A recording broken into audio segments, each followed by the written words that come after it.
너네 싸게 만들 수 있는데 비싸게 폭리 남긴 거 아니야라는 말씀하셨잖아요. 네. 백악관에 현재 앉아 있는 분이 같은 표현을 썼어요. 뉘앙스로 말을 했어요. 흥미롭다. 이건 뉘앙스는 자 엔비디아 너 중국이 하니까 저렇게 싸게 할 수 있는 건데 니네 다른 나라가 못하니까 미국만 한다고 생각하고 네. 폭리를 남겼대. 니들부터 지켜보겠어라는 뉘앙스를 읽었거든요. 트럼프가 미국 기업들에 대한 압박이 있을 것 같아요. 가격 인하에 대한. 그래서 엔비디아 CEO 젠슨홍 CEO가 거기에 대한 기자회견이 있었어요. 기자들이 어쨌든 이제 수익성에 영향이 미치는 거 아니냐라고 했더니 인정을 했어요. 맞다.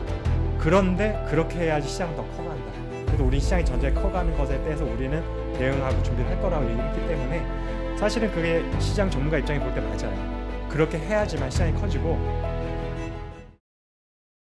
국산 반도체에 고일에 관세 부과하고요. 미국 반도체 중국에 못 들어가게 수출을 막아버리고요. 중국에서 만들겠다고 하니까 중국의 이제 반도체 첨단 설비 중국 안에 반입 못하게 막아버리고요. 이도저도 안 돼서 중국이 설계는 하니까 반도체를 뭐 TSMC 같은데 맡겨서 생산하려고 했더니 그거 막아버리고. 트럼프 시대에 중국 반도체는 살아남을 수 있을까요? 네.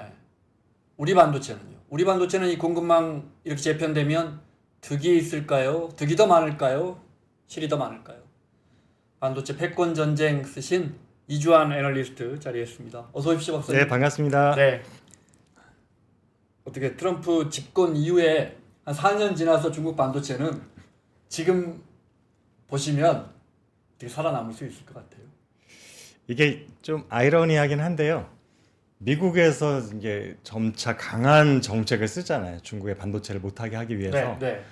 이제 재밌는 건 제가 아이러니한 표현을 쓴 게 그럴수록 점점 중국의 반도체 독자적인 능력과 생태가 강화되고 있다라는 거. 필사적으로. 그러니까 사실은 뭐 선택의 폭 없잖아요. 선택이 더 이상 없으니까 직접 할 수밖에 없는 상황을 몰아놓으니까 네. 사실 옛날 같으면은 중국이 돈으로 해결하려고 했었어요. 그래서 뭐 굉장히 10년 동안 천문학적인 돈을 투자해서 우리 뭐 자급자족률을 뭐 50%까지 높이겠다고 하긴 했지만 사실상 그 중에 뭐 상당 부분은 그냥 M&A에도 들어간 것들도 있고 뭐 팹을 좀 짓긴 했지만 그 기술 수준이 그렇게 빠르게 쫓아오지는 못하고 있었는데 단계가 점점 더 심화되면서 중국 반도체를 미국에서 제재가 심해지고 이제 단계가 점점 높아지니까 점차적으로 단순히 생산력뿐만 아니라 뭐 설계 능력, 파운드리까지도 모든 중국의 생태계와 반도체 관련된 역량들이 더 빠르게 성장을 하고 있다. 그래서 어떻게 사실 보면 4년 전하고 지금 비교 물어보셨는데 4년 전보다 굉장히 더 위협적인 수준으로 중국의 반도체 영역이 더 높아졌다고 지금 판단이 되고 있습니다. 4년만 봐도 굉장한 속도로 치고 올라오고 있고 사실 그 전에 4년하고 네. 최근에 4년하고 비교를 해보면 속도를 받치면서 보면은 최근에 4년이 훨씬 더 빠른 것 같아요. 피부로 느끼기에는. 뭐 전기차 시장도 있지만 이런 모든 것들을 종합해 봤을 때 트럼프 대통령 입장에서는 미국 입장에서는 더 중국을 막아야 되는, 중국을 더 눌러야 되는 그런 뭐 배경이 되는 것 같아요. 네. 그 박사님 책 보니까 반도체 패권 전쟁 보니까 트럼프 대통령이 생각하는 미국이 생각하는 4단계, 5단계인가요? 중국 반도체를 막는 법이 있더라고요. 설명 좀 쉽게 해주시면요. 제가 사실은 이제 이 부분을 책을 쓰면서 고민을 많이 했어요. 미국에 있으니까 어떤 전략을 갖고 있느냐. 그러니까 중국의 뭐 반도체 굴기를 위해서 뭐 어떤 일들을 한다 이런 것들은 신문에서 많이 볼 수 있잖아요. 그래서 인재도 많이 뺏어가고 뭐 보조금을 지급하면서 공장을 짓고 이제 이런 것들을 우리가 다 알고 있는데 그럼 미국이 중국의 반도체를 못하게 위해서 지금 여러 가지 어떤 정책들을 내놓고 있는데 대부분 대통령령으로 모든 것들이 이제 실행이 되고 있죠. 근데 사실은 그러다 보니까 그거는 거의 의회에 통과할 필요가 없는 것들이에요. 대통령령으로 하다 보니까. 그래서 트럼프나 바이든 대통령이 기존에 계속했던 정책들은 굳이 복잡한 뭐 하원, 상원을 통과할 필요 없이 바로 실행될 수 있는 정책들이었었고요. 미국은 사실 대통령령이 굉장히 좀 포괄적이고 또 즉각적으로 할 수 있는 것들이 상당히 많더라고요, 여지들이. 그래서 그런 것들을 제가 이제 좀 분석을 해봤어요. 특별히 미국이 이제 트럼프 1기 때 가장 먼저 중국의 IT 산업을 이제 제재하기 위해서 시작됐던 대상이 화웨이라는 기업이거든요. 화웨이를 그렇게 하게 된 이유는 이제 그것도 책에 자세히 분석되어 있지만 원래 화웨이는 반도체 회사는 아니잖아요. 통신업체예요. 통신업체인데 그 당시 2018년도에 첫 번째 제재가 시작이 됐거든요. 그때 미국 시장에서 화웨이의 점유율이 30-40%가 되는 거예요. 미국 기업들도 있는데도 불구하고 그리고 화웨이를 뿐만이 아니라 뭐 GT라는 또 통신업체가 있어서 중국 기업 두 개의 시장 점유율 합쳐 보니까 거의 60%에 육박하는 수준이 되어 있다.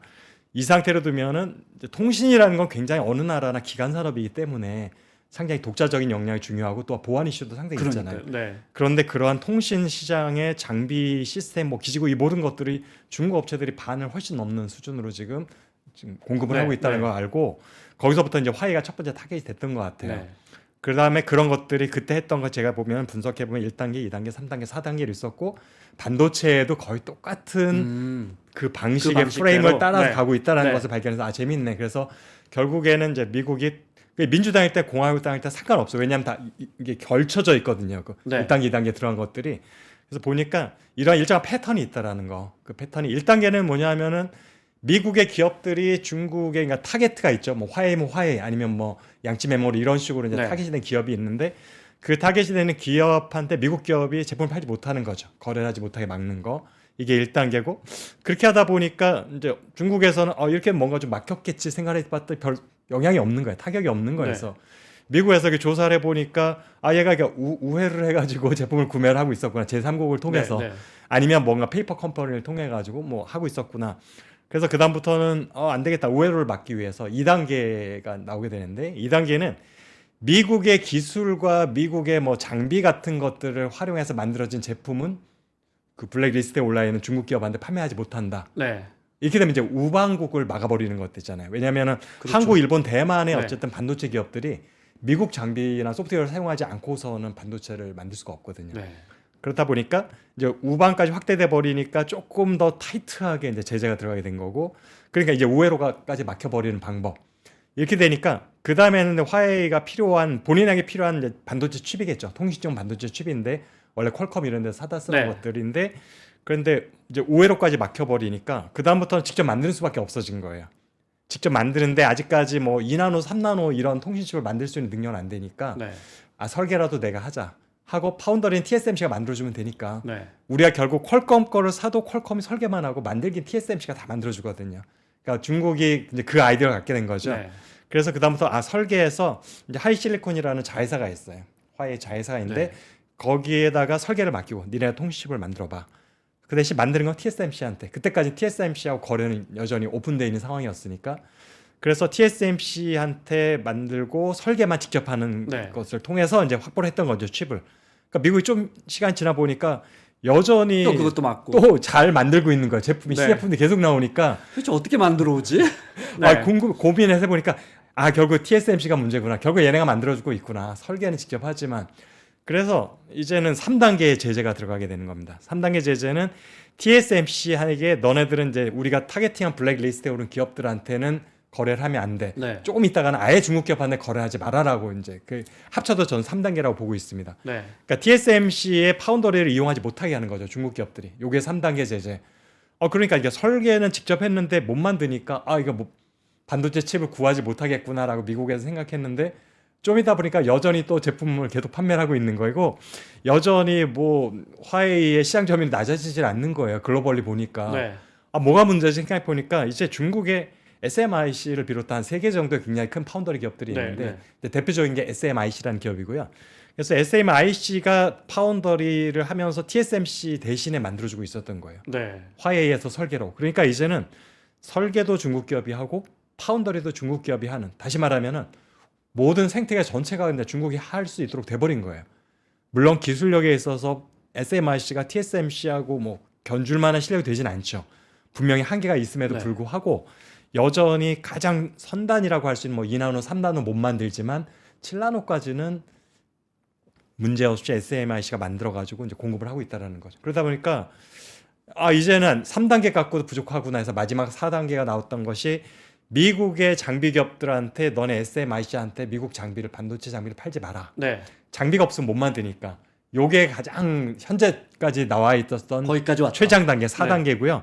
그 이상의 단계는 아직까지는 이제 나오진 않았습니다. 그래서 혹시 이제 트럼프 2기가 되면 좀 더 강한 정책들이 나올 거라고 우리가 예상을 하고 있으니까 5단계가 존재할지는 모르겠지만 지금 그 부분에 대해서는 아직까지는 현재는 나오지 않아서 모르겠고 그 비슷한 게 지금 반도체나 AI에 관련해서도 1단계, 2단계, 3단계, 4단계로 전개를 해나가고 있더라고요. 화웨이 때처럼 그렇게 하겠다. 비슷한. 근데 예. 더 묶을 게 있나요? 더 묶을 게? 이거 진짜 근데 사실은 그 공장에 폭탄을 떨어뜨리지 미국의 않고서. 장비를 사지 못하고 네. 이미 네덜란드 ASMR이 독점 공급하고 있는 EUV 장비는 네. 이미 한 몇 년 전부터 이미 중국에는 팔지 못하고 있거든요. 그렇다면서요. 네. 그렇기 때문에 현 상황에서는 직접 EUV 장비를 만들 수 있는 능력이 생기지 않는 한은 7나노 밑으로는 공정을 진행을 못하고 있습니다. 그게 현실적으로 맞는 거고 네. 그렇기 때문에 더 강한 거를 뭐 할 수 있는 여지도 별로 없어 보이기도 하고 그러니까요. 관세 다 때렸고 장비도 막아버렸고 밖에서 못 그렇죠. 만들게 하고 밖에 ASML 같은 데서 만든 첨단 장비도 못 들어가게 한다면 그 다음은 뭘까? 그런데 재밌는 더 게 있겠죠. 재밌는 게 뭔지 아세요? 지금 보면은 ASMR은 정말 미국이 강하게 정책을 하고 이제 정부 대 정부로서 강하게 압박을 하니까 네. 정말 그 마지막 ASML에 대해서도 사실 1단계, 2단계 이런 식으로 있었어요. 조금 더 강하게 해서 완전히 미국 쪽, 중국 쪽으로 EUV 장비를 팔지 못하게 된 이후로 한 대도 팔지 못하고 있어요. 네. 실제로. 네. 그런데 분명히 미국 장비 업체들한테도 제약이 다 있거든요. 팔지 못하게. 네. 그런데 여전히 미국 장비 업체들은 매출의 30% 이상을 중국에서 지금 올리고 있습니다. 그럼 규제를 피해서 규제를 피해서 하는 거고 결국에는 제가 볼 때는 예를 들어 그 뭐 수출하는데 이 중국으로 안 가고 남아공으로 가요. 그 가보면 남아공 가보면 그 중국 사람이 하고 있는 기업 이런 식으로 과거에 빠져나갔잖아요. 지금 그런 것도 있고 네. 사실은 이제 아직은 미국 장비에 대해서 완전히 막힌 건 SMIC 네, SMIC 요 기업이고 네. 다른 기업들에 대해서는 이제 기술 장벽을 두은 거죠. 네. 예를 들어서 D램은 뭐 14에서 16나노 이상만 할 수 있는 장비는 팔 수 있어. 네. 이런 식이다 보니까 사실 이게 장비마다 꼬리표가 있지는 않아요. A라는 장비가 뭐 20나노도 쓸 수 있고 12나노 그렇죠. 쓸 수 있는 네. 건데 뭐 서류상으로 장비 업체가 이거는 20나노 용으로 파는 겁니다로 해버리면 그냥 통과가 되는 거죠. 이런 식으로 이제 요구가 된 것도 있고 지금 말씀하신 것처럼 홍콩이나 싱가포르나 베트남에 이런 쪽을 한번 세탁을 해가지고 들어간 것들도 있을 수 있는데 네. 근데 그걸 미국이 모를까? 근데 뭐 라고 일일이 다 생각해 막는다는 게 사실 이게 진짜 그래서 제가 사실 이 부분에서 미국이 굉장히 뭐랄까 좋게 말하면 지능적인 거고 나쁘게 말하면은 사실은 되게 너무 이기적이라고 볼 수 있는 건데 똑같은 제재를 하면서도 네덜란드 기업은 철저하게 틀어막았어요. 근데 미국 기업은 틀어막으면 어떤 일이 생기냐 미국 장비 업체들이 다 망해버리거든요. 그러니까 알면서도 모른 척인지 그렇네요. 우회로를 알면서도 네. 그쪽까지 제재 아닌지 모르지만 제가 볼 때는 모를 리는 없어요. 왜냐하면 언론에 다 나오고 있는데 결국에는 미국 기업들을 살려주면서 외국 기업들만 막고 있다라는 느낌을 받고 있는 거예요 지금. 네. 네덜란드 장비는 매출 확 줄었거든요. 중국 매출 거의 제로가 돼 버리니까. 그러면서 여전히 작년 하반기까지도 미국의 대표적인 기업인 AMAT라든지 뭐 이런 램 리서치나 이런 기업들은 매출의 30-40%가 중국에서 발생을 하고 있다고 공시가 되고 있어요. 이게 뭐냐 미국의 증권거래소에서 발표한 거니까 확실한 거거든요. 네. 공시했다는 얘기인 건데 네. 모를 리가 없는데도 그냥 봐주고 있다는 느낌이 들어서 결국에는 미국 기업에 대해서 굉장히 뭐랄까 느슨한 정책을 하고 있는 거죠. 왜냐하면 기업이 망할 수 있으니까. 제가 들은 것 중엔 ASML이 그 네덜란드의 무슨 도시인데 그 대학에 이제 반도체가 매우 발달해 있는 그 대학교가 유명한 대학교가 있는데 거기 대학원에 중국인 학생도 규제를 한대요. 그 랩에 못 들어가게. 심지어 그 신입생 수도 제한을 해버린대요. 그쪽에서 연구를 못해서 그러니까 예를 들어 그 친구들이 랩에 들어가면 관련 기술 요만큼이라도 접근할 거 아니에요? 혹시라도 저는 뭐 무슨 그 대학원생이 대단한 기술력에 접근하겠어요? 그것마저도 한다는 말씀을 제가 어떤 애널리스트 분한테 들었거든요. 이 자리에서. 그래서 저는 그때 그런 생각이 들어요. 첫 번째가 당연히 와 정말 미국의 중국 반도체에 대한 어떤 압박이 전방위적이구나 이런 생각도 들었지만 네덜란드는 그런다고 저걸 다 들어줄 수밖에 없는 그게 작은 현실. 나라의 그러니까요. 슬픔인 것 같아요. 뭐 그것만 네덜란드가 묶여 있겠어요. 다른 산업에 다 연관되니까. 경제 규모나 사실은 뭐 잘 사는 나라지만 경제 네. 규모나 국토 면적으로 보면 진짜 작은 나라잖아요. 네덜란드가. 네. 그러니까 미국의 압박에 사실은 이제 어떻게 저항을 못하는 상황인데, 근데 이제 조금 더 큰 나라들은 조금씩 사실은 버티잖아요. 지금도 뭐 관세에서도 캐나다나 멕시코 같은 경우는 그냥 순순하진 않잖아요. 우리가 보기에도. 네. 대만 같은 경우도 TSMC를 가지고 압박을 하지만 그렇게 고분고분하진 않거든요. 지금 보면은. 맞아요. 그리고 심지어는 미국의 내에서도 미국의 좀 등치가 큰 기업들은 미국 정부 말 안 듣잖아요. 지금도. 엔비디아도 마찬가지죠. 네. 어떻게든 우회로 만들어가지고 팔고 약간 기술 그레이드를 낮춰가지고 또 팔고 있잖아 중국에다가. 결국에는 미국의 그런 제재에 대해서 가장 큰 피해를 보고 있는 거는 크지 않은 우방국들인 것 같아요. 근데 한국 같은 경우도 사실은 규모로 보면 그렇게 큰 나라라고 할 수는 없잖아요. 지금 언급했던 나라들하고 네, 네. 비교를 해보면은 물론 대만보다 작지는 않겠지만 즉 그런 면에 있어서 한국도 지금 사실은 미국의 여러 가지 중국에 대한 여러 가지 이제 제재나 이런 정책에 대한 피해가 될 가능성이 크다라고 저는 보고 있고 이미 누리고 있고 왜냐하면 우리가 누린다기보다는 피해를 보고 있는 네, 상황이고 네. 중국하고의 지금 거래가 지금 급감하고 있고 대중국 수출이 많이 감소하고 있잖아요. 이전에 비하면은 네. 이미 충격이 오고 있는 거거든요. 왜냐하면 중국에 있는 한국 공장들도 지금 제재를 받고 있으니까 실질적으로 뭐 장비 하나 들어올려도 1년 하나하나를 다 허가를 받아야 되는 거고 네. 물론 아직까지는 뭐 허가를 해주고 있다고 하지만 제가 알고 있는 SK 하이닉스에 아는 이제 지인을 통해 가지고 장비 수급이 옛날하고 비교해서 어때라고 하니까 굉장히 힘들어졌다고 얘기를 하고 네. 있어서 사실 영향을 받고 있는 거예요. 그러다 보면은 당장 미국 기업들은 다 팔고 있고 우방국인 네덜란드나 한국 기업들은 실질적으로 기업들이 타격을 받고 있고 네. 이런 것들이 뭔가라는 싶어서 결국에는 뭐 미국의 정책은 말 그대로다. 미국만 유리하게다. 네. 미국만 위대하게다. 우방국에 대한 저는 그런 것들은 전혀 없구나라는 것들 다시 한번 확인하고 있습니다. 그 뭐 대놓고 말하니까요. 네, 그 정책 방향이 그러니까 뭐 우리가 할 말은 없고 앞서 이제 트럼프 대통령이 미국의 대중국 반도체에 대한 규제 프로세스를 4단계로 분리해 주셨는데 그 화웨이 예를 주셨잖아요.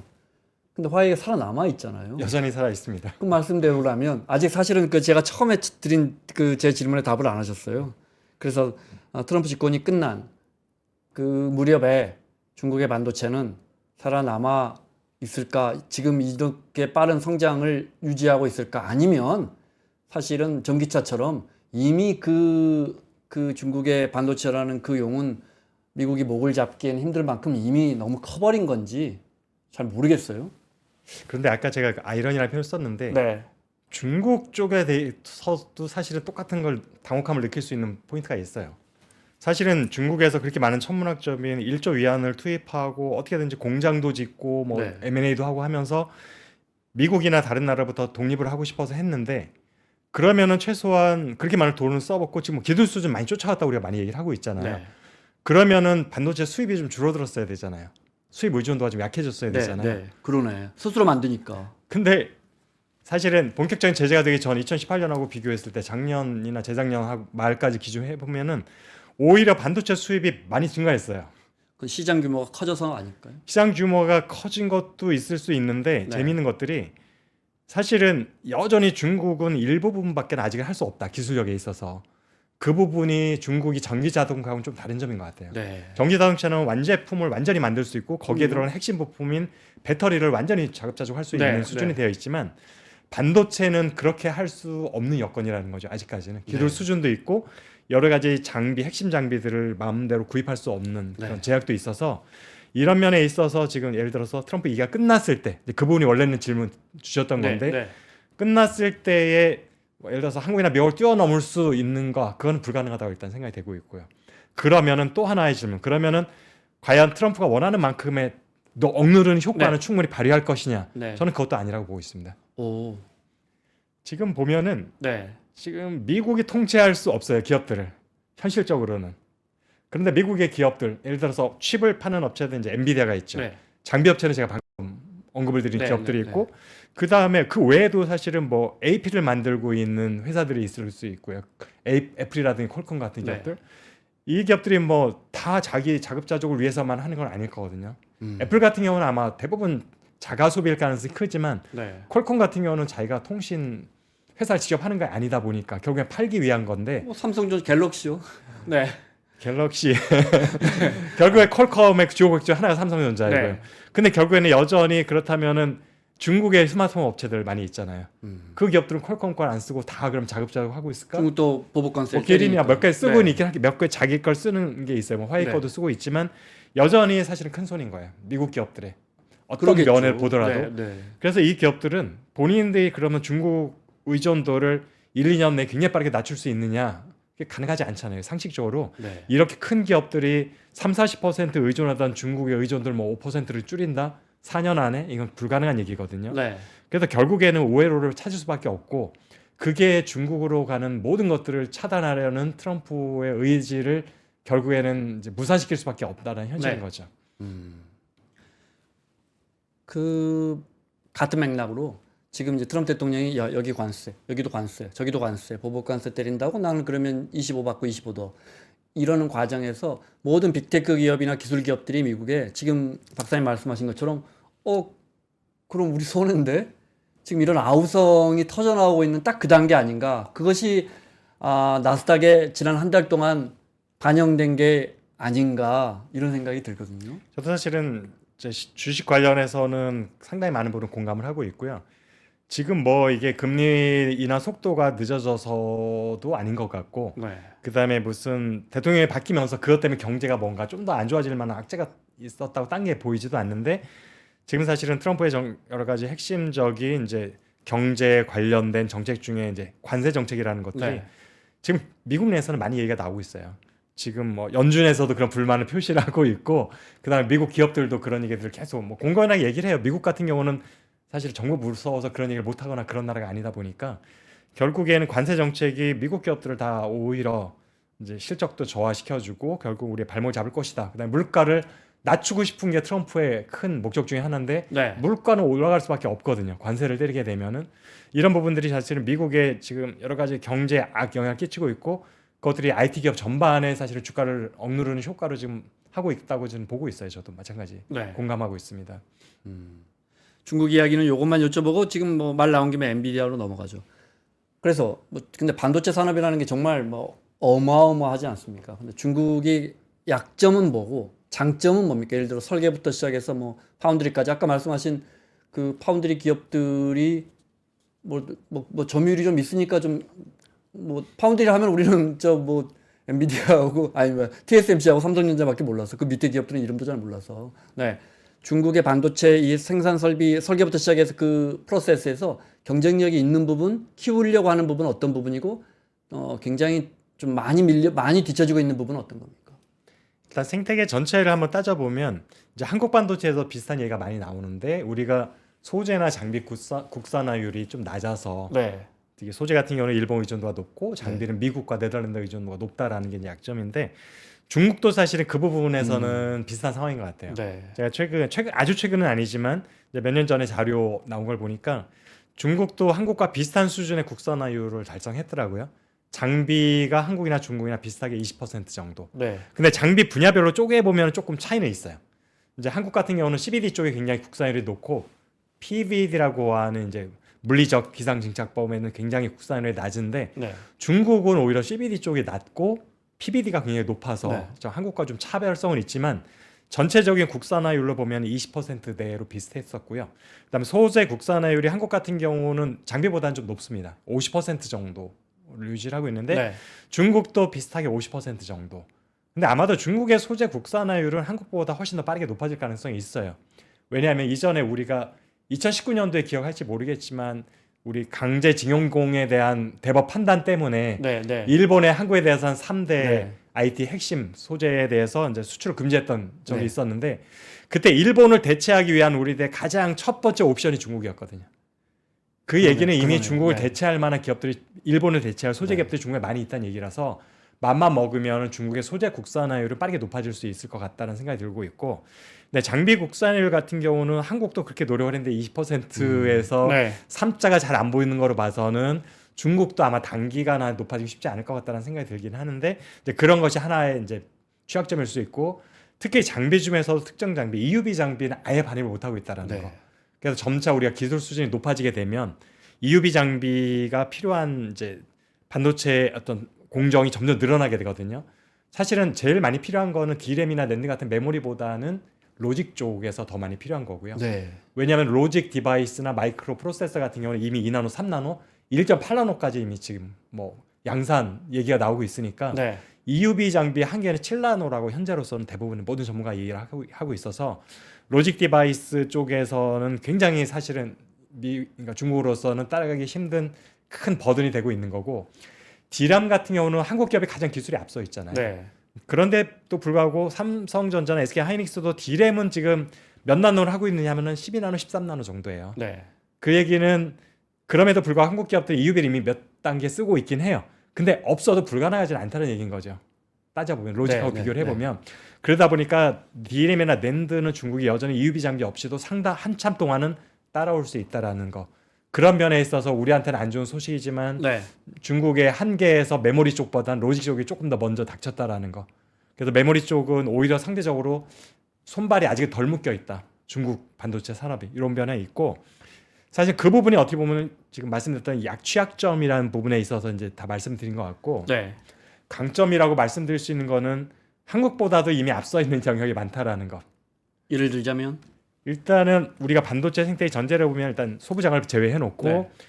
우리 한국 기업들은 대부분 이제 IDM 기업들이에요. 직접 설계도 하고 칩도 만들고 패키지까지 하는 기업들이고 아까 우리가 좀 몇 번 언급했던 엔비디아나 뭐 퀄컴이나 이런 기업들은 이제 설계만 한 기업들이죠. 네. 우리가 그래서 공장이 없어서 팹리스라는 표현을 네. 쓰고 있고 자, 팹이 없으니까 누군가 칩을 만들어 주긴 해야 되잖아요. 그게 바로 이제 파운드리라는 거 TSMC가 주로 하는 건데 중국 같은 경우에 팹리스 같은 경우는 한국이 한 10배 정도 될 거예요. 이미 네. 매출 규모만 놓고 보면은 그다음에 기술력도 아마 한국보다 앞서일 거예요. 왜냐하면 이미 7나노 제품들을 화웨이 자회사인 하이실리콘에 만들어서 칩을 만들고 쓰고 있으니까 네. 한국의 팹리스 기업들이 7나노 제품을 만들고 있는지는 잘 모르겠습니다. 물론 삼성전자 같은 경우는 가능할 거예요. 네. 왜냐하면 엑시노스를 직접 만들고 있을 텐데 엑시노스는 아마 훨씬 더 아래 디자인을 쓰고 있을 네, 텐데 네. 이제 그거는 자사용이잖아요. 그걸 뭐 제3기업에 팔 정도는 아니기 때문에 네. 그렇게 따지게 보면은 사실은 한국이나 중국이나 뭐 그렇게 한국이 앞섰다고 보기도 어려운데 삼성전자를 딱 제외해놓고 보면은 사실은 중국이 더 앞서 있다고 보여지고요. 설계 능력이. 네. 그다음에 파운더리 능력 보면 아직도 여전히 삼성전자 버티고 있어서 3분기까지는 2위 자리를 버티고 있었거든요. TSMC 바로 밑에. 2위라 해도 한 10% 되는 거 아니에요? 이미 9%였었고요. 아, 예. 그러니까 제가 이제 일관성이 가장 공신력이 있는 트렌드 포스의 4분기는 아직까지 안 나왔는데 네. 다른 매체에서는 이미 4분기 실적을 발표한 데가 있더라고요. 거기는 이미 8%로 떨어진 것으로 보여주고 네. 있어서 지금 중국의 SMIC가 바로 3위예요. 삼성전자 바로 밑으로 6%대를 하고 네. 있는데 네. 4분기에 삼성전자 좀 더 떨어졌으면 SMIC는 좀 더 높아졌을 가능성이 지금 높다고 저는 보고 삼성은 있고요. 영업을 해야 되지만 글로벌리하게 중국은 가만히 있으면 계속해서 SMCI인가요? 그 파운드리 회사는 뭐 맞습니다. 왜냐하면 물량이 계속 들어올 거 아니에요? TSMC가 중국 기업한테 지금 거래를 못하도록 미국이 그러니까요. 막았기 때문에 네. 어쩔 수 없이 중국의 팹리스 기업들은 다 중국 기업들한테 중요한 일감을 건 맡길 수밖에 없는 설계한 거죠. 걸 제대로 만들 능력이 되느냐 첨단 제품에 대한 그거지 뭐. 그래서 지금 설계 능력도 7나노까지는 충분히 갖추고 있다라는 거. 물론 네, 4나노, 네. 3나노는 모르겠다. 근데 그 못 만드는 건지 아니면 그것을 만들 수 있는데 우리한테 규모가 작아서 알려지지 않은 건지 네. 이 부분은 좀 확인이 필요한 부분이고요. 네. 그래서 어쨌든 팹리스를 놓고 보면 한국보다 일단 전반적으로 앞서 있는 게 맞고요. 그 다음에 파운더리 같은 경우도 지금 삼성전자 하나 겨우 버티고 있지만 한국은 사실은 삼성전자 하나가 버티고 있는 거고 DB 하이텍이 있지만 DB 하이텍은 완전히 다른 레거시 기술을 사용하는 쪽 영역이다 보니까 좀 네. 다른 분야라고 볼 수 있는데 중국에는 SMIC 말고도 지금 탑 10 리스트에 두 기업이 더 올라가 있어요. 그래서 화홍 그레이스라는 기업이 있고 넥스칩이라는 기업들이 있어서 그러니까 탑 10 중에 세 개가 중국 기업인 거예요. 파운더리는. 네. 그 세 개를 합치면 합치면 얼추 삼성전자 파운드리 3분기로 보면은 거의 네. 비슷한 수준이었는데 4분기에 역전돼 있을 가능성이 지금 다분히 높다고 보는 거고 네. 대만 기업이 이제 두 개 정도 TSMC와 UMC가 있고 미국 기업 하나가 있습니다. 글로벌 파운더리.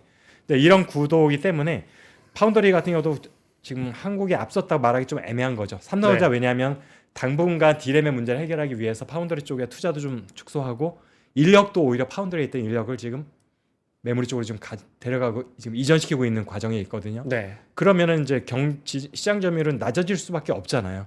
힘을 빼고 있기 때문에. 그래서 제가 볼 때는 중국 3사 시장 점유율이 삼성전자보다 앞서는 거는 시간 문제라고 보고 있고 그게 아마 올 1년 동안 그 역전된 상황에서 좀 더 심화될 가능성이 있죠. 네. 어차피 중국 팹리스는 무조건 중국 파운더리한테 맡길 테니까. 그다음에 삼성전자는 지금 고객을 확보하는 게 쉽지 않은 상황이다 보니까 좀 그런 식으로 봐서 그다음에 자본력을 보면은 중국은 절대적으로 정부의 도움을 받고 있다라는 거. 네. 그 부분은 사실 한국에서 도와줄 수 없는 부분인데 지금 우리 한국에는 기존에 지금 발의되어 있는 칩스법조차도 지금 제대로 지금 네. 지금 발의가 되지 않는 상황이어서 그런 면에서는 중국이 한국보다 절대적으로 유리한 곳은 하나 있죠. 정부의 지원이라는 거, 네. 자금력이라는 것들 뭐 이런 식으로 비교해 볼 수 있을 것 같습니다. 미국으로 넘어오죠. 자, 반도체 패권 전쟁 쓰신 우리 이주환 박사님과 함께하고 있습니다. 하이닉스 출신이시고, 네, 여러 연구기관을 거치셨는데, 반도체 패권 전쟁 중에 그러면 트럼프 대통령이 생각하는 또는 미국이 생각하는 미국의 반도체 시장 기업들 재편은 어떤 식으로 이루어지고 있는 겁니까? 미국이 사실은 우리가 방금 전에 제가 이제 생태계 전체를 말씀드렸는데 그 중에서 팹리스는 미국이 이전부터 이미 패권을 쥐고 네. 있었던 국가이고요. 압도적이죠. 거기다가 엔비디아가 급성장하면서 지금은 거의 이제 비교도 할 수 없을 정도로 네. 이제 미국 기업들의 팹리스 시장 점유율이 엔비디아 한 최근 2년 새 굉장히 급성장을 했잖아요. 그 전까지는 미국의 시장 점유율이 한 50% 정도를 유지를 했어요. 근데 지금은 엔비디아가 아마 작년과 재작년 2년 연속 그러니까 팹리스, IDM 다 포함해서 전 세계 반도체 기업 탑 10 중에 1위를 연속으로 했을 겁니다. 네. 인텔이 밀려나면서 그 정도로 컸기 때문에 그래서 지금은 70% 정도를 미국 기업들이 차지하고 있고요. 미국을 제외하고는 그나마 대만이 이제 미디어텍이라는 기업이 하나가 있고 네. 싱가포르에 이제 브로드컴이라는 기업이 하나가 있어서 근데 다 중화권 기업이잖아요. 네. 그래서 대만 기업 대 미국 기업 그러니까 중화권 기업 대 미국 기업이 그러네. 그냥 양강이라고 보시면 될 것 같습니다. 네. 7대 3 정도. 7이 미국이고 3이 지금 중화권이라고 보시면 될 것 같고요. 네. 그러니까 이래서 미국은 사실은 이미 팹리스나 설계 쪽에서는 압도적이기 때문에 그 부분에서 아쉬운 건 없어요. 근데 단지 이걸 다 누가 만들어주느냐. 그렇죠. 메모리는 한국 기업들이 만들고 있고 네. 물론 마이크론의 일부는 하고 있지만 네. 그다음에 파운더리로 가면 다 대만에서 만들어주고 있다 보니까 공장이 없는 거예요. 생산은 완전히 제조는 아시아 기업들한테 의존하고 있다는 네. 거. 이 부분이 옛날에는 불편함을 못 느꼈어요. 아무 문제가 없어요. 그런데 2020년대 우리 전 세계적으로 모든 산업과 경제에 엄청난 타격을 줬던 이벤트가 하나 있었잖아요. 코로나19라고 네. 하는 팬데믹.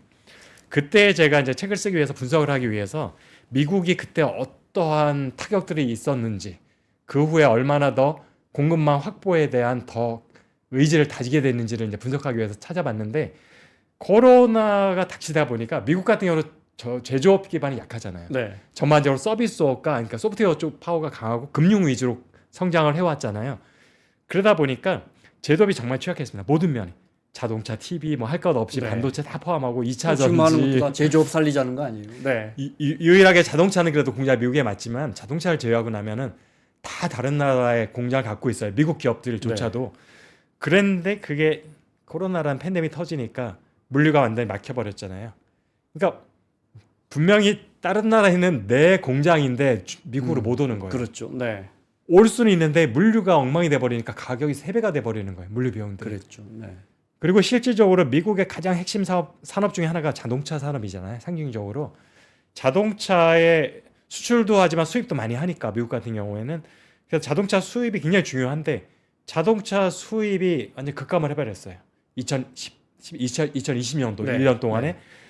근데 그것이 뭐 아시아 지역이나 유럽에서 오는 거는 머니까 그럴 수 있다. 근데 캐나다나 멕시코 같은 경우는 붙어 있잖아요. 육로로 다 될 수 있거든요. 네. 그다음에 나프타라는 거는 WTO보다도 역사가 1년이 길어요. 그래서 결국은 미국에 생각할 때 기업 입장에서는 캐나다나 미국은 경제적으로 그냥 한 나라라고 생각했을 거예요. 지금 EU처럼. 그랬는데 캐나다나 멕시코에서부터 온 자동차의 수입도 20% 이상이 감소를 해버렸어요. 네. 그러니까 미국의 정치 지도자들이 충격을 받은 거예요. 아니 이렇게 가까운데 심지어 그때 막 이렇게 하역할 노동자가 없어가지고 막 이런 식으로 막 물류가 막히고 있었거든요. 그게 네. 보통 대부분 지금 항만 쪽에서 막혔던 것들이 네. 주로 거기에서 기인한 거고요. 네. 그래서 충격을 받은 거예요. 적어도 캐나다와 멕시코 같은 그냥 한 나라로 생각했던 곳은 문제가 없을 줄 알았어요. 중국이나 유럽은 그럴 수도 있어. 네. 뭐 대만은 그럴 수도 있어. 그런데 캐나다와 멕시코의 수입이 막히는 걸 보고서 이게 결국에는 거리의 문제가 아니구나. 우리가 만들어야 우리가 사실은 국경은 경제적으로 없다고 생각을 했지만 네. 사실은 주권 국가잖아요. 그런데 주권 국가가 있는 순간은 무형의 장벽이 생기죠. 특히 이번에 방역이라는 장벽이 있었던 거잖아요. 네, 네, 네. 그래서 안 되겠다. 거리의 문제가 아니라 그냥 미국이라는 국경 내 주권 영토 내에 있지 않은 공장은 유사시 그 유사가 팬데믹일 수도 있고 천재지변일 수도 있는 거고 네. 무역 전쟁일 수도 있는 거고 정치적인 문제일 수도 있는 거잖아요. 한 나라 갑자기 뭐 쿠데타가 일어나서 쿠데타가 남일 같지는 않지만 어쨌든 그런 상황이 됐을 때는 남의 나라 땅에 있는 공장은 내 게 아니구나. 내 돈이 들어가서 내가 지은 공장도 결국에는 미국에 있는 50개 주 중에 어딘가에 있는 것만이 정말 내 생산 기지다라는 네. 것들을 다시 한번 이제 깨닫게 됐고, 그러면서 IRA와 칩스법의 그 의회 빠르게 생긴 거거든요. 그때 사실 하원 양원에서 사실은 공화당 민주당 할 것 없이 상당 부분이 공감대를 얻으면서 그 두 개 법이 통과됐단 네, 말이에요. 네, 그게 왜냐면 정치인들도 그걸 인식한 거예요. 아, 어떻게든지 이 국적이 문제가 아니다. 네. 그 공장이 우리 미국 땅에 있으면 되는 거다. 문제는 보조금을 줘서라도 공장을 2차 전지랑 반도체 같은 핵심 부품들은 공장이 그러니까 미국에 있어야 된다. 네, 네. 라고 해서 사실은 이제 보조금 정책이 냈던 건데, 이게 대통령이 바뀌다 보니까 보조금을 왜 줘? 아깝게. 그러다 보고서 관세를 때려버리면 공장을 지을 건데는 이제 완전히 180도 바뀌어버린 거죠. 당근 정책에서 채찍으로 완전히 바뀌어버린 거고. 근데 결과적으로 추구하는 방향은 똑같아요. 공화당, 민주당 할 거 없이 국적에 상관없이 공장이 미국 영토 내에 있어야 된다. 네. 핵심 부품들은. 이것이 지금 방향인데, 이거는 제가 볼 때 앞으로 뭐 대선이 또 4년 뒤에 어떻게 될지 모르지만 당에 상관없이 이제 공감대가 형성돼 있기 때문에 이거는 제가 볼 때는 10년, 20년 계속 갈 수밖에 없는, 특히 반도체는 반도체와 2차 전지 같은 네, 것들하고 반도체는 지금 굉장히 탄력을 받고 있는 거죠. 지금 2차 전지 네. 한때 했다가 지금은 공장이 상당 부분 많이 지어졌거든요. 그래서 이제는 반도체 쪽에 좀 더 관심사가 옮겨가 있는 상황인 것 같습니다. 네. 그러니까 우리 지금 하도 말이 왔다 갔다 하지만 4월 2일 날 반도체와 저 배터리에 대해서, 자동차에 대해서 25% 관세를 때린다면, 근데 우리는 이미 미국으로 들어가는 반도체들은 대부분 미국 내 삼성전자나 하이닉스 공장에서 만들고 있다면서요? 그 비중은 얼마나 되고 영향은 어떻게 된다고 보십니까? 미국에 반도체 공장은 없습니다. 한국 기업들에. 그런가요? HBM만. 지금 이제 하이닉스 같은 경우는 네. 유진이라는 곳에 공장이 있었어요. 네. 메모리 공장이 있었는데 그거 처분한 지 몇 년 됐고요. 네. 그 다음에 삼성전자 같은 경우는 파운더리만 있었거든요. 근데 거기도 지금 고객이 없어서 놀리고 있어요. 그러니까 미국에 있는 공장에서 지어가지고 미국에 뭐 공급할 수 있으니까 관세 문제가 없다라는 얘기는 아마 조금 다른 네. 기사라 아마 혼동이 있었던 것 같고요. 네, 네. 그래서 지금 그게 아니라 영향이 없다는 얘기는 한국에서 만든 메모리 칩이 미국으로 가는 게 전체 수출 중에 1.4%밖에 안 되기 때문에 네. 관세가 먹여봤자 나머지 뭐 98.6%는 관세 대상이 아니니까 영향이 없다는 얘기인 겁니다. 메모리를 우리 거 안 쓰면 우리 걸 쓸 거 아닙니까? 미국 우리 걸 쓰는데 한국에서 메모리를 직접 미국에 팔진 않아요. 그러면 어떻게 해요? 제가 이해가 안 돼서. 지금 결국에는 미국에서 최종적으로 한국에 메모리가 탑재되는 건 맞지만 네. 그거는 스마트폰에 들어간 메모리든지 컴퓨터에 들어가는 거든지 뭐 AI 어쨌든 데이터 센터에 들어가는 건데 이런 네. 형태로 들어가는 거지 네. 우리가 디램이나 랜드를 직접 하는 게 거의 없다는 얘기인 거고요. 그렇군요. 결국에는 우리가 그러면은 그런 것들을 중간에 만드는 완제품을 만드는 회사한테 우리는 파는 거죠. 네, 네. 그게 다 중국 회사들인 바꿔 거예요. 말하면 네. 그래서 우리는 중국에 파는 거고 중국의 수출이 그래서 60% 70% 되는 거고요. 그러니까 자꾸 중국에 대한 우리 반도체 수출이 줄어드는 거군요. 미국에서 관세를 부과하거나 미국에서 자꾸 규제를 강화하니까. 근데 아직까지는 뭐 사실은 중국의 관세는 실현되지 않았기 때문에 네. 중국 쪽의 반도체 수출이 많이 줄어든 건 맞는데 그거는 중국의 경제가 안 좋아서 수요 때문에. 수요가 안 네. 좋아지니까 사실은 반도체는 부품인 거잖아요. 네. 이제 미국 기업, 그러니까 중국 기업들도 최종 제품이 안 팔리니까 사실은 많은 반도체를 살 이유가 없어지는 거죠. 그 다음에 네. 또 사실은 좀 중저가 제품들은 이제 중국에서도 생산이 많이 되잖아요. 중국 기업들이. 네, 네. 그러니까 더더구나 수출을 많이 할 요인이 없어진 거라서 그래서 우리가 수출이 상대적으로 많이 줄어들고 있는 거고 사실 그런데 결국에는 중국에 만약에 고율의 관세 25%를 추가로 하게 되면 네. 중국의 최종 제품 그것이 뭐가 됐든지 그것이 미국에 팔리는 것이 감소할 수밖에 없겠죠. 아무래도 네. 가격 경쟁이 없어지니까. 그러면 연쇄적으로 중국에 있던 최종적인 세트를 만들던 기업들은 반도체 수요가 줄어들어서 한국으로부터 수입하던 양이 더 줄어들 거예요. 지금보다. 그러겠죠. 네. 그게 지금 우리가 걱정하는 거지. 지금 반도체에 직접적인 관세를 먹이는 것들이 큰 문제는 아닙니다. 실제 그럼 4월 2일 날 25% 관세가 우리 반도체에 부과된다면 뭐 우리뿐만 아니고 이제 뭐 상호 관세라는 이름으로 전 세계 비슷하게 때릴 것 같은데 만약에 한다면 그렇게 되면 몇 개월 지나서 1년 지나서 우리 통계를 보면 근데 중국으로 가는 반도체가 확 줄었네 이렇게 될 거다 이 말씀이시네요. 그러니까 반도체에 대한 관세는 영향이 거의 없을 거예요. 네. 그러니까 중국에 대한 보편적인 반도체가 관세, 들어가 있는 제품들. 네, 그러니까 보편적 관세가 네. 붙어서 중국에 대한 보편적 관세가 부과됐을 때의 얘기인데 그거는 이제 언제 시행이 될지 우리가 알 수 없는 거죠. 지금 뭐 곧 하겠다 얘기는 하지만 네. 제가 여쭤보는 건 4월 2일에 한다는 그 반도체에 자동차 반도체에 대해서는 25% 관세를 여쭤보는 그거는 영향이 거의 없습니다. 거. 한국의 반도체 수출에 대해 미친 영향이 거의 없다고 보시면 됩니다. 이미 제품에 다 들어가 있고 제품을 통해서 가는 거기 제품을 때문에 통해서 가는 거기 중간 때문에 제품이든 완제품이든 제품을 네. 통해서 가는 거기 때문에 반도체 네. 자체에 대한 반도체 어쨌든 좀 관세 부과는 네. 영향은 거의 없다고 보시면 됩니다. 그런데 지금 동시에 네. 중국에 대한 보편적 관세 지금 추가 25% 포인트를 얘기를 하고 있는 거잖아요. 네. 이거에 대해서 우리는 지금 계속 주시하고 있어야 되는 거죠. 네. 이거는 확실한 영향이 클 거거든요. 그럼 우리가 일부 언론에서 이 뭐 평택이나 용인이나 우리 삼성이나 지금 저 하이닉스나 이제 설비 계획들을 많이 세워놓고 있다가 지금 뭐 계획들이 계속 뭐 지지부진하고 있는데 아무래도 더 미국으로 옮겨가야 할 거다. 그래서 이제 국내 투자 뭐 심지어 제가 읽은 기사 중에는 이들 지역의 부동산 아파트 미분양까지 이야기가 나오던데 그런 부분은 이렇게 직접적인 영향은 없겠네요.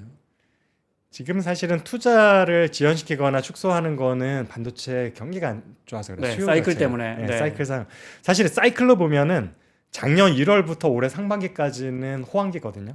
업사이클이에요. 네. SK 하이닉스 실적 좋아지는 거 보였잖아요. 네. 마이크론 실적 좋아지는 거. 그런데 보통 우리가 호황기에는 수요도 같이 증가하면서 동반 성장을 하거든요. 그런데 가장 최근에 뭐 지금도 사실은 호황 사이클 중에 있으니까 현 호황 사이클은 이례적으로 수요가 증가하지 않는 사이클이에요. 호황 사이클이어가지고 네. 여전히 수요가 좋지 않은 상태에서 단지 감산 효과로 가격만 올라가서 실적이 좋아지고 있는 호황이다 보니까 어떻게 보면 사실 거품 호황에 가까운 겁니다. 그러다 보니까 기업들이 투자를 지금 공격적으로 하기 어려운 상황인 거죠. 네. TSMC는요. 지금 트럼프 대통령이 얼마 전에 또 그 이야기했잖아요. 저 대만이 우리 반도체 다 뺏어갔다. 한국은 조금 뺏어갔다. 대충 무슨 말인지는 알겠는데 그러면 결국은 자 들어와서 파운드리 미국에 만들어라 이런 거잖아요. 그렇죠. 지금 TSMC하고 삼성전자가 같은 전략을 취하기는 좀 어렵다고 저는 보고 있고요. TSMC는 왜 그러면 미국에 그래도 공장을 짓겠다고 하느냐, 보조금도 좀 없어질 수도 있다고 하는데, 근데 TSMC 같은 경우는 이제 그게 가능합니다. 왜냐하면 TSMC 같은 경우는 이미 미국의 고객들이 대부분이잖아요. TSMC의 가장 큰 고객 큰 손들을 따져보면은 애플 뭐 옛날에는 애플이었는데 지금 네. 엔비디아로 바뀌었을 거고요. 최근에 네. 엔비디아, 애플하고 AMD거든요. 네, 다 미국 기업들이잖아요. 네. 그러니까 결국에는 TSMC가 만들어서 다 미국에 있는 기업들한테 줘야 되니까 대만에서 만들어도 미국으로 보내야 되는 상황인 거죠. 네. 대만 같은 경우는. 그런데 지금 미국 같은 경우 미국에 공장을 지으면서 유리한 점이 그럼 있느냐, 고객이 가까워지는 거 말고. 근데 따져보면은 미국의 제조 원가는 한국이나 대만보다 훨씬 비쌉니다. 네. 그것도 제가 이 책에서 한 절을 다루고 있어서 네. 거기 절 제목이 뭐냐면 과연 미국은 기회의 땅일까? 이게 뭐냐면은 지금 미국에 고객이 있다 손 치더라도 미국에는 공장 짓는 것과 TSMC가 대만에 공장을 지어가지고 수출하는 것을 비교했을 때에 어떤 게 좀 더 원가율이 유리하냐? 당연히 대만에서 만들어서 선적해가지고 보내는 거, 그러니까 비행기로 보내는 것들이 훨씬 더 쌉니다. 물리비용 넣었다 하더라도 예, 그게 어느 정도냐 생각해보면 제가 계산해봤을 때 단순히 인건비만 놓고 비교했을 때 한국이나 대만보다 미국의 공장이 비용이 40% 이상이 비싸요. 인건비만 따졌을 때. 네. 그런데 이거는 인건비만 따지는 게 아니라 우리가 또 원가율을 했을 때는 결국에는 수율도 중요하고 공장 가동률도 중요하잖아요. 네. 그게 최종적으로 칩 하나에서 나오는 마진이 다 영향을 미치는 거니까. 그렇죠. 네. 그런데 제가 이전에 경험에 비춰보면 반도체 회사에 있을 때 파견 나갔던 미국 공장에 파견 나갔던 동료들한테 들은 얘기를 들어보면 미국에 있는 반도체 공장은 한국에 있는 반도체 공장의 생산성에 높게 잡아도 70%. 그럴 것 같은데요. 그런데 월급은 더 줘야 되는. 근데 전반적으로 유지 비용은 40% 이상 비싼. 네. 그 얘기는 실질적으로 이익으로 따져보면 미국이 한국보다 비용이 5-60% 정도 비싸다는 결론이 나옵니다. 그렇게나 많이. 그런데 관세를 5-60% 하진 않을 거예요. 뭐 미국이든 중국이든 한국이 되든지 관세가 25% 받는다. 그래도 한국에서 만들어서 미국으로 직수출한다고 치더라도 하는 게 미국 공장 짓는 것보다 쌉니다. 그럼 지금 짓고 있는 TSMC 공장들은 과거에 보조금 혜택이라든지 또 대만과 또 안보 문제도 대만은 또 미국과 연결돼 있어서 그분이 연결돼 있어 그런 TSMC 걸 같은 감안해서 간 경우는 거군요. 지금 사실은 TSMC가 원래 예상했던 것보다 더 좀 추가하겠다고 천억 불 그러니까요. 얘기를 네, 나왔잖아요. 네.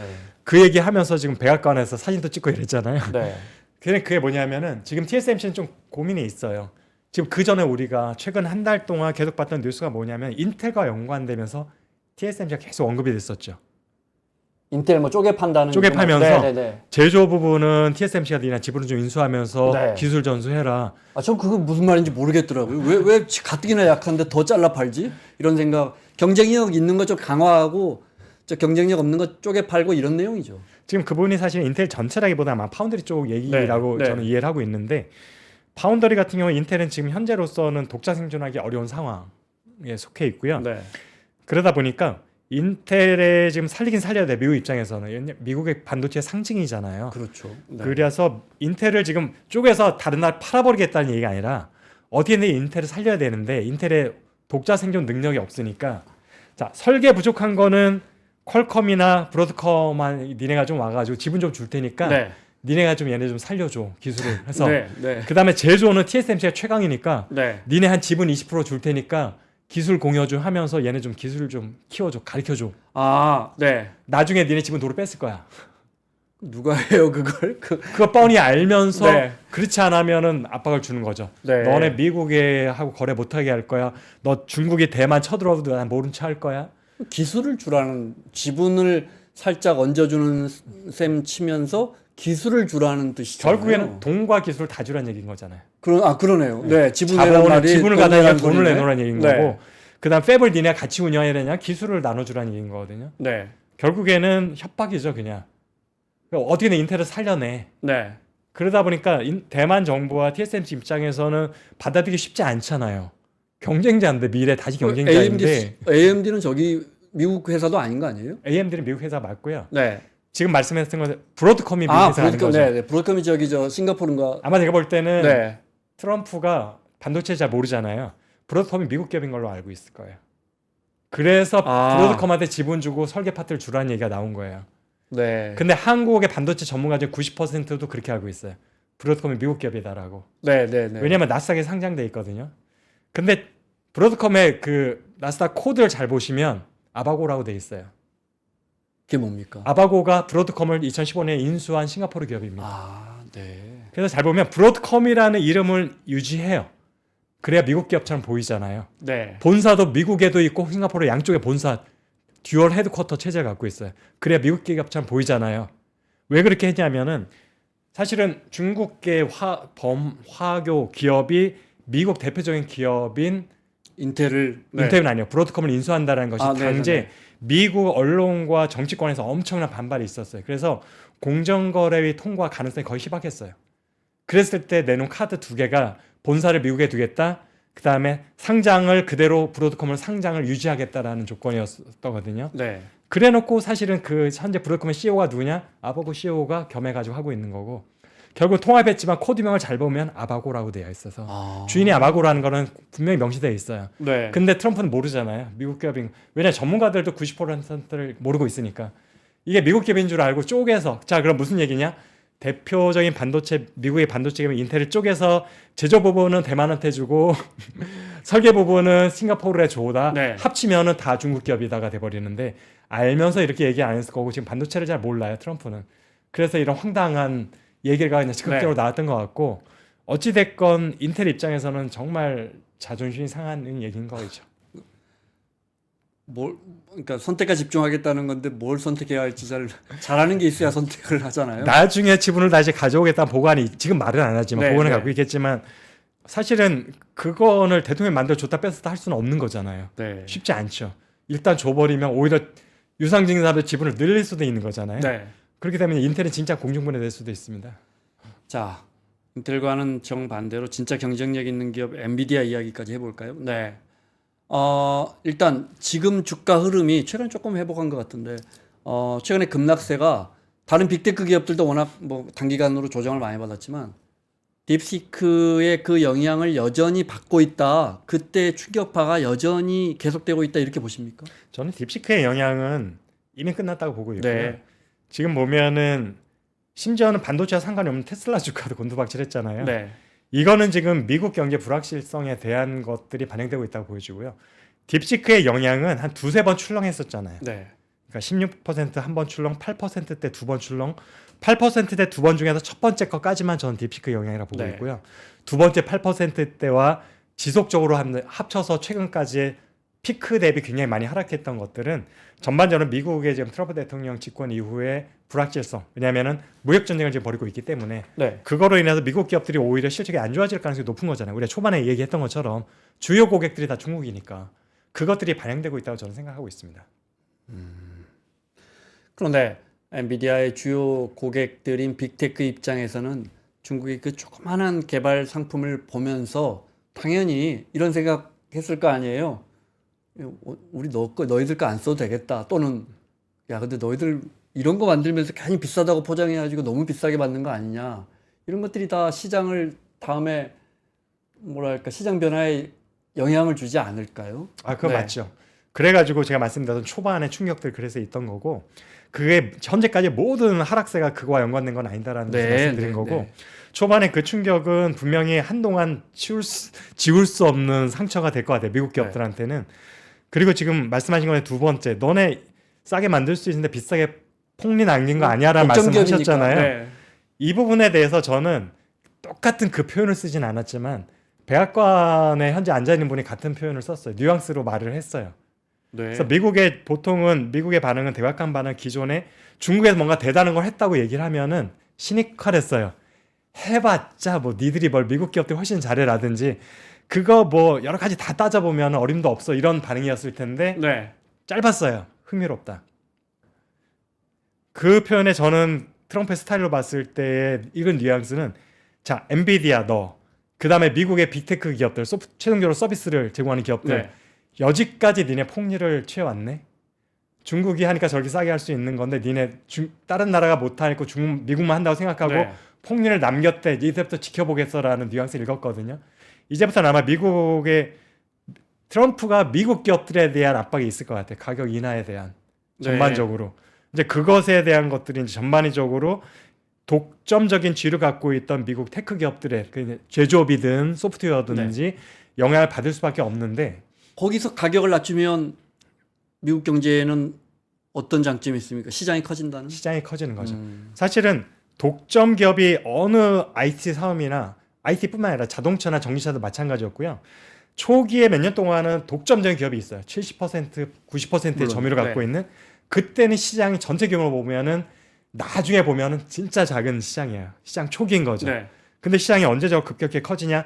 플레이어 수가 급격하게 늘어나기 시작해야 되고 그렇죠. 그러면은 언제 그 참여자가 늘어나느냐? 가격이 떨어지기 시작해야 되는 겁니다. 그래서 엔비디아 CEO 젠슨헝 CEO가 거기에 대한 기자회견이 있었어요. 네. 실적 발표를 했었잖아요, 최근에. 그래서 1분기 실적 발표할 때 기자들이 지금 딥시크 얘기를 똑같이 하면서 이게 독점적인 지위를 잃게 되면서 어쨌든 이제 수익성에 영향이 미치는 거 아니냐라고 했더니 인정을 했어요. 맞다. 그런데 그렇게 해야지 시장은 더 커간다. 그래서 우린 시장이 전체에 커가는 것에 대해서 우리는 대응하고 준비를 할 거라고 얘기를 했기 때문에 사실은 그게 시장 전문가 입장에 볼 때 맞아요. 그렇게 해야지만 시장이 커지고 그래서 독점적인 기업들 이건 HBM도 똑같이 적용이 됩니다.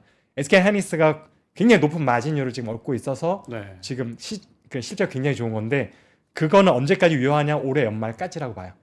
엔비디아나 SK 하이닉스가 굉장히 높은 마진율을 독점적 지위를 할 수 있는 건 올 연말까지 끝. 내년이 되면 이제 진짜 다양한 상황이 벌어질 겁니다. 그래서 경쟁자들이 늘어나는 것도 하나 있고, 근데 삼성전자, HBM 본격적으로 뛰어드는 게 그 중에 하나일 거고요. 그 다음에 또 하나는 뭐냐 하면은 이제 그뿐만 아니라 다양한 이제 칩들이 나올 거예요. 직접 설계하는 M7에 있는 플랫폼 기업들이 엔비디아 거 안 써도 되는 거 알았으니까 내가 설계해서 TSMC가 만들어주면 되잖아요. 그런데 거기에 비싼 HBM을 안 쓸 수도 있는 거죠. 왜냐하면은 다시 옛날로 돌아갈 수도 있어요. 그래픽 GDDR로 돌아갈 수 있는데 퍼포먼스는 좀 떨어지지만 가격이 확 싸져요.